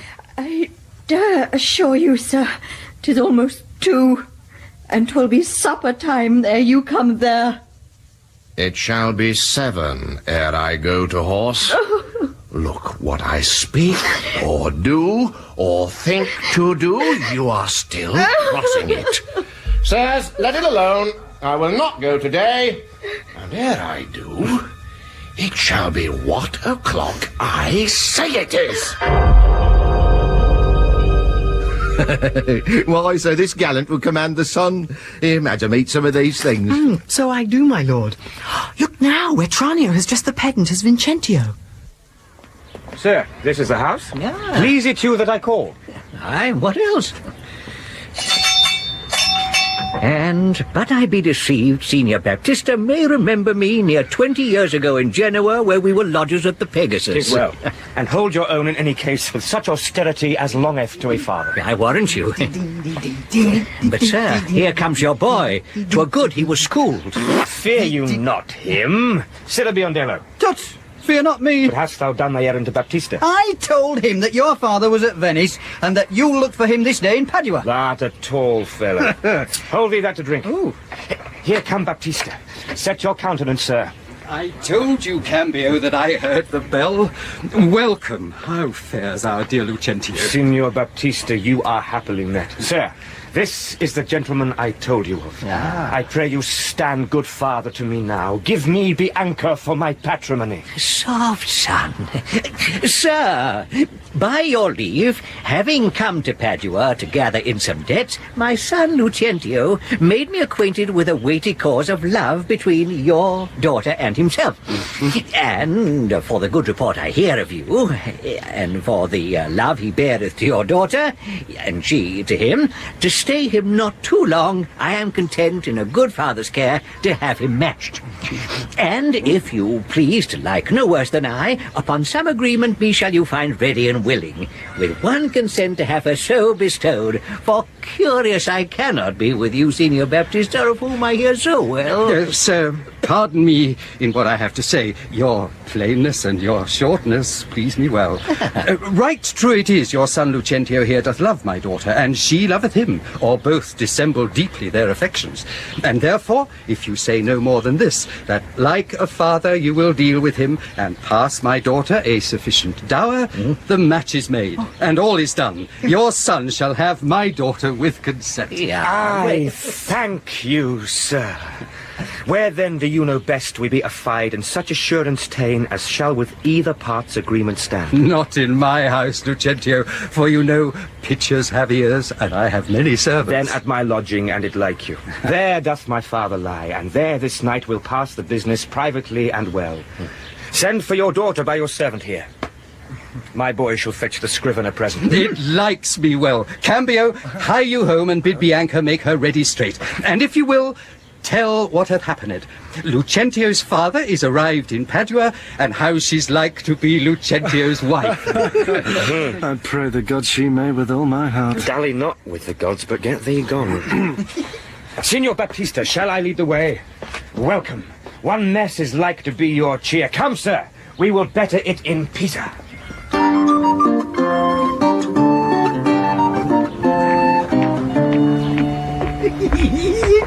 Cambio! What sayest thou, Biondello? You saw my master wink and laugh upon you. Now, Biondello, what of that? Faith nothing, but has left me here behind to expound the meaning or moral of his signs and tokens. Why, pray thee, moralise then. Then thus, Baptista is safe! Talking with the deceiving father of a deceitful son. But what of him? His daughter is to be brought by you to the supper. And then? The old priest at St. Luke's Church is at your command at all hours. So what of all this? I cannot tell, except they are busied about a counterfeit assurance. Take you assurance of her. Cum privilegio ad implementum solum. To the church. Take the priest, clerk, and some sufficient honest witnesses. If this be not that you look for, I have no more to say, but bid Bianca farewell for ever and a day. Hearest thou, Biondello? I cannot tarry. I knew a wench, married in an afternoon as she went to the garden for parsley to stuff a rabbit. And so may you, sir. And so, adieu, sir. My master hath appointed me to go to St. Luke's to bid the priest be ready to come, against you come with your appendix. Well, I may and will, if she be so contented. She will be pleased, then wherefore should I doubt? Hap what hap may, I'll roundly go about her. It shall go hard if Cambio go without her.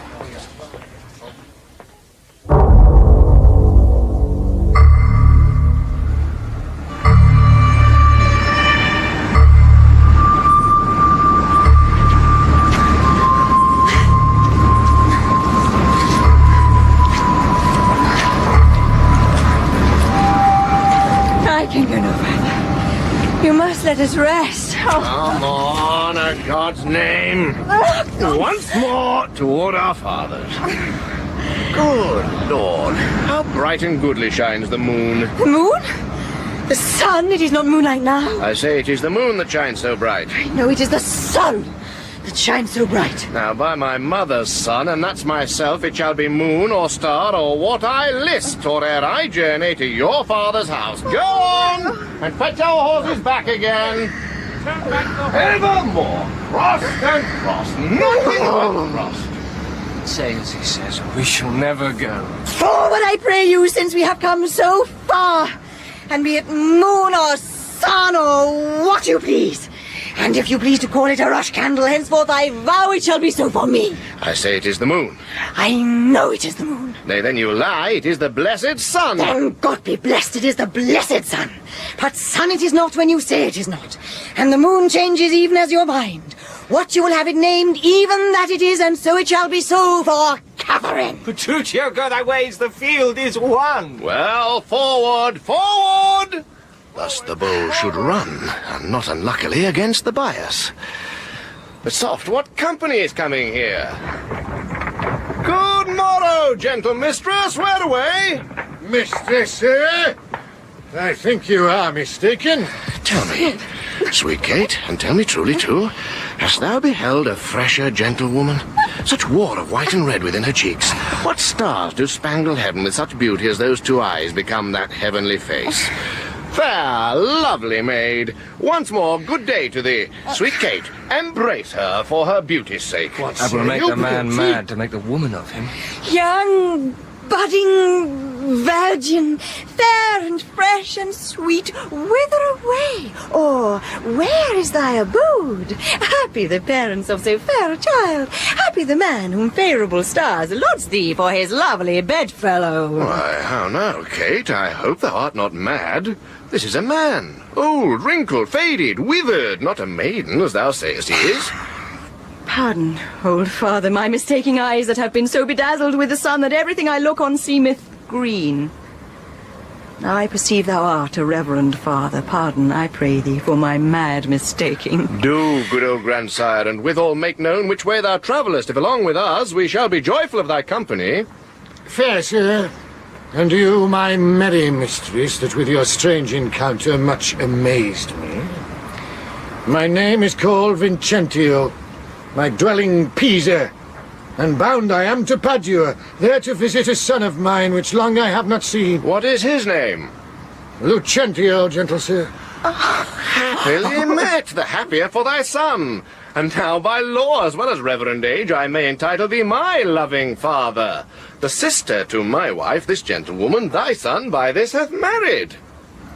Married? Wonder not, nor be not grieved. She is of good esteem, her dowry wealthy, and of worthy birth, besides so qualified as may beseem the spouse of any noble gentleman. Let me embrace with old Lucentio. And wonder we to see thy honest son, who will of thy arrival be full joyous. But is this true? Or is it else your pleasure, like pleasant travellers, to break a jest upon the company you overtake? I do assure thee, father, so it is. Come, go along and see the truth hereof, for our first merriment hath made thee jealous. Well, Petruchio, this has put me in heart. Have to my widow, and if she be froward, then hast thou taught Hortensio to be untoward. Softly and swiftly, sir, for the priest is ready. Come, Bianca, let's to the altar. But Biondello, they may chance to need thee at home, therefore leave us. I will, and see you after.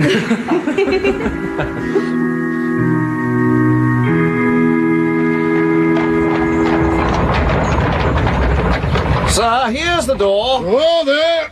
This is Lucentio's house. My father's bears more towards the marketplace. Thither must I, and here I leave you, sir. You shall not choose but drink before you go. I think I shall command your welcome here, and by all likelihood some cheer is toward. What's he that knocks as he would beat down the door? Is Signor Lucentio within, sir? He's within, sir, but not to be spoken withal. And what if a man bring him £100 or two to make merry withal? Keep your £100 to yourself. He shall need none so long as I live. Nay, I told you your son was well beloved in Padua. Do you hear, sir? To leave frivolous circumstances, I pray you tell Signor Lucentio that his father is come from Pisa and is here at the door to speak with him. Thou liest. His father is come from Mantua, and here, looking out at the window. Oh, art thou his father? Aye, sir, so his mother says, if I may believe her. What? How now, gentlemen? Why, this is flat knavery to take upon you another man's name. Lay hands on the villain. What? I believe he means to cousin somebody in this city under my account. Lay hands on me. Am I But not who is he? Lucentio of Pisa? Mine old master Vincentio.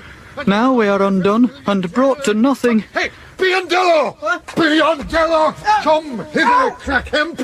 Operate you, sir! Come hither, you rogue! What, have you forgot me? Forgot you? No, sir. I could not forget you, for I never saw you before in all my life. What? You notorious villain! Didst thou never see thy master's father, Vincentio? What? My old, worshipful old master? Yes, marry, sir. See, where he comes, out of the house. It's so indeed. Hey, thou knave! Here's the madman! See, Lucentio! See, Signor Baptista! Here is the madman! Sir! What are you that offer to beat my servant? What am I, sir? Nay, what are you, sir? Oh, immortal gods, oh, fine villain! A silken doublet, a velvet hose, a scarlet cloak, and a copper-tane hat! Oh, I am undone, I am undone! While I play the good husband at home, my son and my servants spend all at the university! Now, what's the matter? Is the man lunatic? Sir, you seem a sober ancient gentleman by your habit, but your words show you a madman. Why, sir, what cerns it you if I wear pearl and gold? I thank my good father I am able to maintain it. Thy father? Oh, villain! He is a sailmaker in Bergamo! You mistake, sir, you mistake, sir. Pray, what do you think is his name? His name? As if I knew not his name. I have brought him up ever since he was 3 years old. And his name is Tranio. Away, away, mad ass! His name is Lucentio, and he is mine only son, and heir to the lands of me, Signor Vincentio. Lucentio? Oh, he has murdered his master. Lay hold on him, I charge you in the Duke's name. Oh, my son, my son! Tell me, thou villain, where is my son, Lucentio? Call forth an officer, carry this mad knave to the jail. Father Baptista, I charge you seize that he be forth. Carry me to the jail? Leave hands on him! He shall not go to prison! Signor Gremio, I say he shall go to prison. Take heed, Signor Baptista, lest you be coney catched in this business. I dare swear this is the right Vincentio. Swear if thou darest. Nay, I dare not swear it. Then thou wert best say that I am not Lucentio. Yes, I know thee to be Signor Lucentio. Away with the dotard, to the jail with him. Oh, thus strangers may be hailed and abused. Oh, monstrous villain! No, no, no! My lord! I say we'll have no sending to prison. My lord, this is but the play. They're but in jest. I tell thee, madam, we'll have no sending to prison, and that's flat. Am I not a lord and nothing but a lord? Therefore I say there'll be no prison. No more shall there be. For see where Biondello comes with Bianca and the true Lucentio. Oh, we are spoiled, and yonder he is. Deny him, forswear him, or else we are all undone. Pardon, sweet father. Lives my sweet son. Pardon, dear father. How hast thou offended?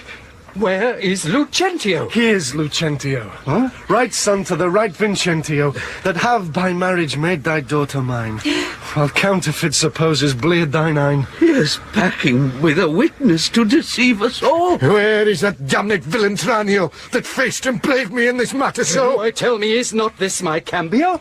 Cambio is changed into Lucentio. What love wrought these miracles? Bianca's love made me exchange my state with Tranio, while he did bear my countenance in the town. And happily I have arrived at last unto the wished haven of my bliss. What Tranio did myself enforced him to. Then pardon him, sweet father, for my sake. Why, I slit the villain's nose that would have sent me to the jail. Do you hear, sir? Have you married my daughter without asking my goodwill? Fear not, Baptista. We will content you. Go to, but I will in to be revenging for this villainy. And I to sound the depth of this knavery. Look not pale, Bianca. Thy father will not frown. My cake is dough, but I'll in among the rest, out of hope of all but my share of the feast. Husband, let's follow to see the end of this ado. First kiss me, Kate, and we will. What? In the midst of the street? What? Art thou ashamed of me? No, sir, God forbid, but ashamed to kiss. Why, then let's home again. Come, Sarah, let's away. Nay, I will give thee a kiss. Now, pray thee, love, stay.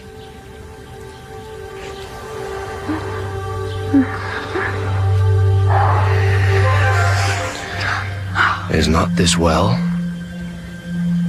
Come, my sweet Kate. Better once than never, for never too late.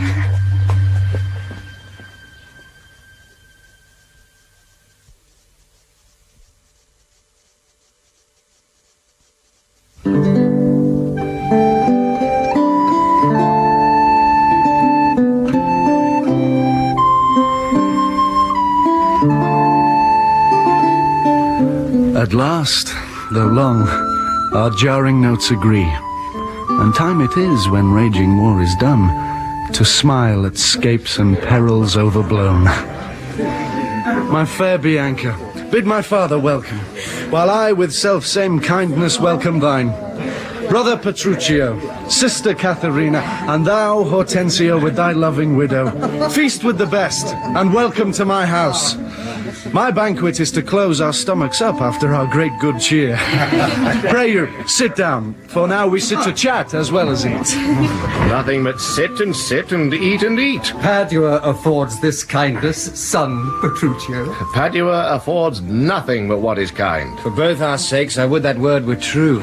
Now, for my life, Hortensio fears his widow. Then never trust me if I be afeard. You are very sensible, and yet you miss my sense. I mean, Hortensio is afeard of you. He that is giddy thinks the world turns round. Roundly replied. Mistress, how mean you that? Thus I conceive by him. Conceives by me? How likes Hortensio that? My widow says thus she conceives her tale. Very well mended. Kiss him for that, good widow. He that is giddy thinks the world turns round. I pray you tell me what you meant by that. Your husband, being troubled with a shrew, measures my husband's sorrow by his woe. And now you know my meaning. A very mean meaning. Right. I mean you. And I am mean indeed, respecting you. Oh. To her, Kate. To her widow. 100 marks, my Kate, thus put her down. Oh. That's my office. Spoke like an officer. To thee, lad. I like Gremio, these quick-witted folks. Believe me, sir, they butt together well. Head and butt. An hasty-witted body would say your head and butt were head and horn. Ah, Mistress Bride, hath that awakened you? Aye, but not frighted me. Therefore I'll sleep again. Nay, that you shall not, since you have begun. Have at you for a bitter jest or two. Am I your bird? I mean to shift my bush, and then pursue me as you draw your bow. You are welcome all. Come, ladies, let's withdraw. She hath prevented me. Yes, Tranio. This bird you aimed at, though you hit her not. Therefore a health to all that shot and missed. Oh, sir. Lucentio slipped me like his greyhound, which runs himself and catches for his master. Good swift simile, but something currish. 'Tis well, sir, that you hunted for yourself. 'Tis thought your deer does hold you at a bay. Petruchio, Tranio hits you down. I thank thee for that, good Tranio. Confess, had he not hit you here? As a little galled me, I confess. And as the jest did glance away from me, 'tis 10 to 1, it maimed you two outright. Now in good sadness, son Petruchio, I think thou hast the veriest shrew of all. Well, I say no. And therefore, for assurance, let's each one send unto his wife, and he whose wife is most obedient to come at first when he doth send for her, shall win the wager which we will propose. Content, what's the wager? 20 crowns. 20 crowns? Ha! I'll venture so much on my hawk or hound, but 20 times so much upon my wife. 400. 100 then. Content. A match, 'tis done. Who shall begin? That will I. Go, Biondello. Bid your mistress come to me. I go. Son, I'll be your half. Bianca, come. I'll have no halves. I'll bear it all myself.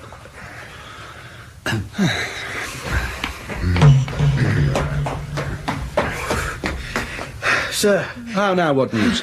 Sir, my mistress sends you word that she is busy, and she cannot come. Oh, she's busy and she cannot come? Is that an answer? Aye, and a kind one too. Pray God, sir, your wife send you not a worse. I hope better. Sir Biandello, go and entreat my wife to come to me forthwith. Oh, entreat her. Nay, then she must needs come. I'm afraid, sir, do what you can. Yours will not be entreated.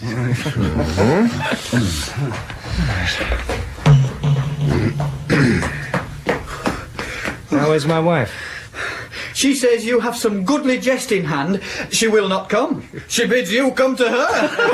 Then worse, she will not come. Oh, vile, intolerable, not to be endured.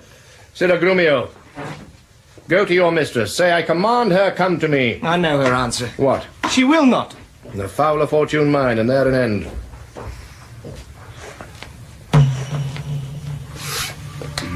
Now, by my holiday, here comes Katherina.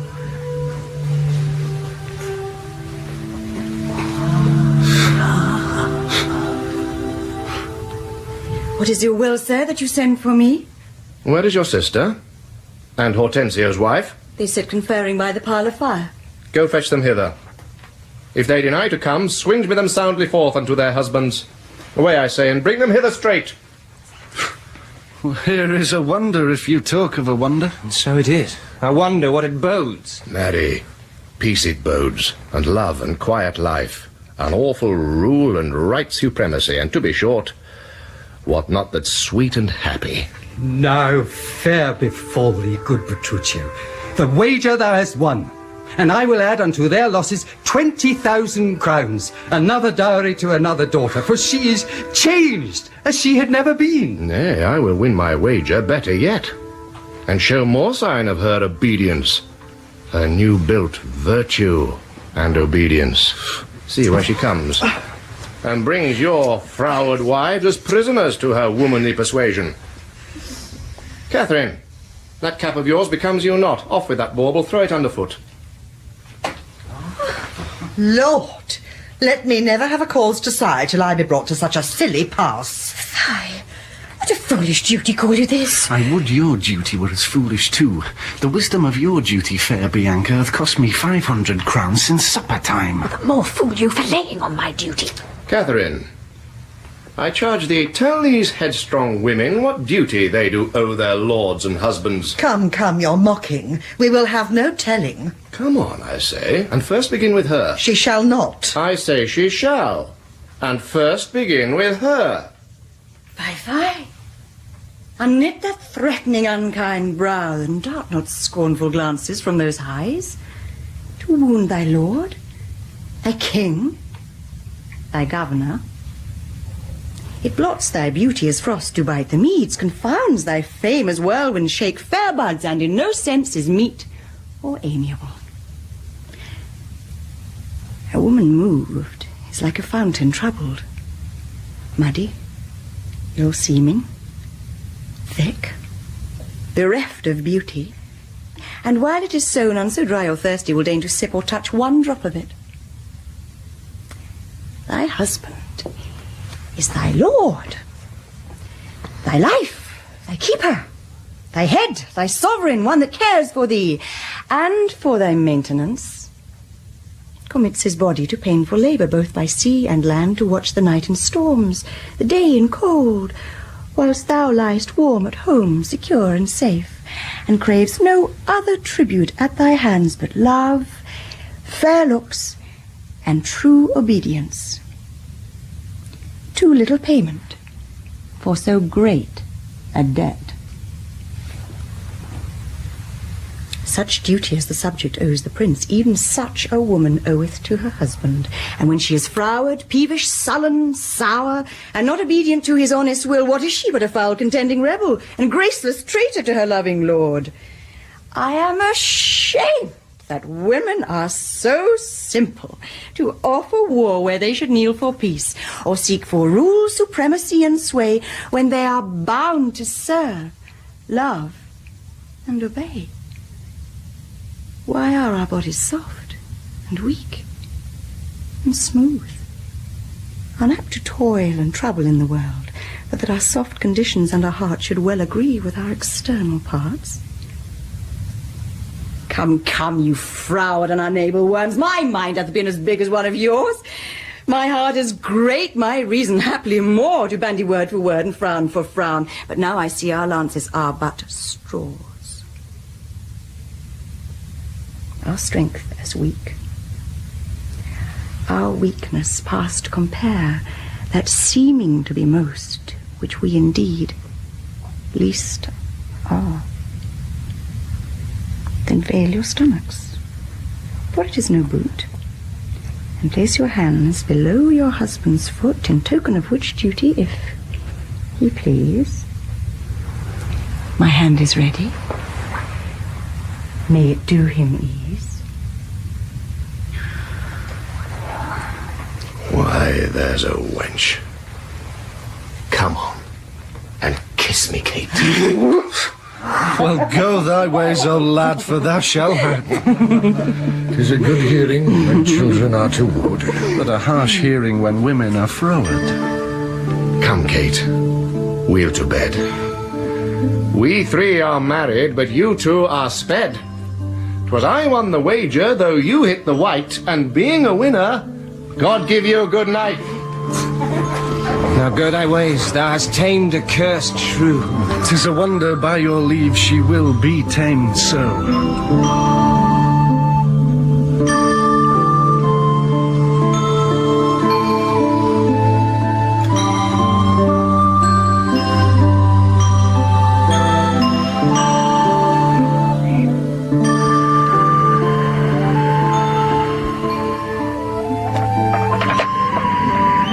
I haste abroad. But soft, who's this? What, Sly? Oh, wondrous, have he lain here all the night? What, how, Sly? Awake for shame. Oh, madam, give us some more wine. What? All the players gone? Am not I lord? A lord with a moraine. Art thou drunken still? Who's this? Hostess? Oh, lord, friend. I've had the bravest dream that ever thou heardst in all thy life. Aye, marry. But you'd best get you home. Your wife will curse at you for dreaming here tonight. Will she? I know how to tame a shrew. I dreamt upon it all this night till now, and thou hast waked me out of the best dream that ever I had in my life. But I'll to my wife presently, and if she anger me, I'll tame her too. Nay, tarry, Sly, for I'll walk home with thee, and hear the rest that thou hast dreamt tonight.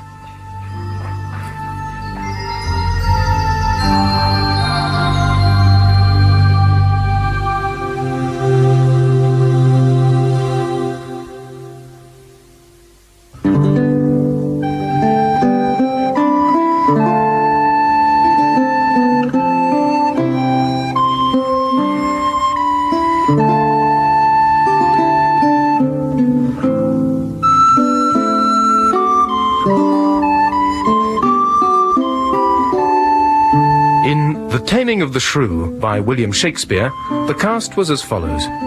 Petruchio, Bob Peck. Katherina, Cheryl Campbell. Bianca, Moir Leslie. And Bianca Minola, Laurence Payne. Lucentio was played by Stephen Tompkinson. Tranio by Robert Glenister. Gremio by Christopher Fairbank. And Biondello by Paul Copley. Douglas Hodge was Hortensio. Michael Deacon, Gremio. And Anthony Jackson, Lucentio, and the Lord. William Simons was Christopher Sly and Curtis, and Linda Polan, the hostess and the widow. The pedant was played by John Baddeley, the tailor by Simon Cuff, and the page by Richard Pierce. Other parts were played by Stephen Rashbrook and members of the cast.